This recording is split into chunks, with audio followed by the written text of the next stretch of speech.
तरतिया पहाड़ दिन भरी ना कोई हमरा करे जगाल डर के ना कोई हमरा करे जगाल डर के दिलवा ले गई राजा बोतल भर के दिलवा ले गई राजा बोतल भर के हरिया दिया रे दिया के प्यार करी रतिया तरतिया पहाड़ दिन भरी का कोई हमरा करे जगाल डर के का कोई हमरा करे जगाल डर के दिलवा ले गई राजा बोतल हे टाटा टिक्का टाटा टिक्का टाटा टिक्का टाटा टिक्का टाटा टिक्का टाटा टिक्का टाटा टिक्का टाटा टिक्का एकता बता तीन तलका लैया नदी तलकी जैला जैला पान फूले बनैला फूले सावन में करैला फूले ढेला दिलवा ले गई राजा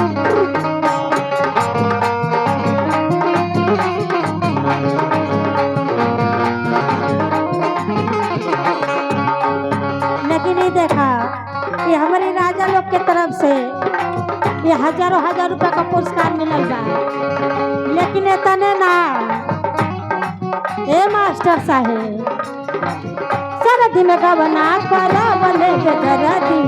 छूटल रहे गवनवा के हरदी होटल रहे सरदी में गवना करा बने के दरदी छूटल रहे गवनवा के हरदी कलवले पे तरती होटल रहे जवनवा के हर का करबा देखा उहे सहूर पर तो हमरा के छोड़ के चल जाना खाली एक कुल करे न तनको हमारी छूटल रहे गवनवा के हरदी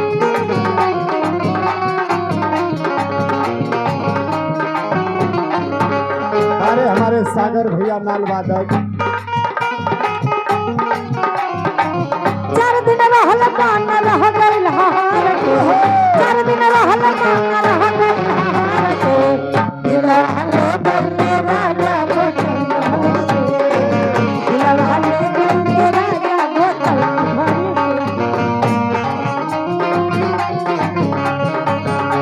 के टाटा टिक्का टाटा टिक्का टाटा टिक्का टाटा टिक्का टाटा टिक्का टाटा टिक्का टाटा टिक्का टाटा टिक्का चन्ना मामा यारे आवा नदिया किनारे आवा सोने की कटोरिया में गोल भात ले ले आवा भुजिया की मोहन भुको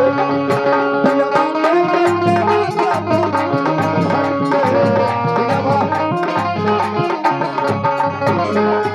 लेकिन ये हमार राजा जी अरे जो नौसे राजा जी बाना जिनकर शादी भइल बा उनहु को मुँह ना देखली जा न घर मलकारे का कि घर मलकार कहाँ हुआ नौसे राजा जी कहाँ हुए ए रुका रुका के खोजे थे मौसा राजा के हाँ दुल्हा के दूल्हा के हम कहे कि मौसा राजा के देख हमार काका आ गई ना राम सेवक सोखा सलाहाबाद से है देख तोरी खातिर के काका आइल बा एहे ब्रेक ब्रेक गाना ना हुई नाच बंद सुनली है कि तो के कुछ सवार है आज हमारे राम सेवक भैया सलाहाबाद के धरती से आई देखाई चिन्हत है पियर का का रे वो फोफी है गोलकी वाली भिंडिया वाली फोफी है फोफी आ फोफी खैबू तो 2 मिनट में हो जाई तो हर खोखी अरे फोफी ना रे ये पापड़ है पापड़ ये देखे हमारे राम सेवक सोखा काका सलाहाबाद के धरती से आज देख आज करीब बहन के आज लड़का के आज बहु भोजबा आज बारे बहन के भी आज उस समय आयल बानी जा राम सेवक काका हमारे सोखा जी की ओर से 100 रुपये का पुरस्कार आ एगो जौन फोफी बताओ तली है हाई देख पाँव रोटी वे पाँव रोटी आ इनके जब टोसवा दिखाई तो भागे लगे। हाय देखे हमारे राम सेवक काका के धर्म पत्नी अब का बताई सजमल के रिश्ते बहुत ऊंचा हो जाला, लेकिन आज रिश्ता ना जोड़ाई ये लिखी आज बहनोई के घरे आयल बड़ी जान। बहनोई का तो बहनोई बातें होले देखे आपके तरफ से 151 रुपये का पुरस्कार। नमस्कार प्रणाम। हाँ चिखाना ले के हम हाथ धोवे जाते हैं, लेकिन कहता नहीं हम रउए से कहता नहीं तानी हमारे कालिका के होता इनकरे से कहता नहीं।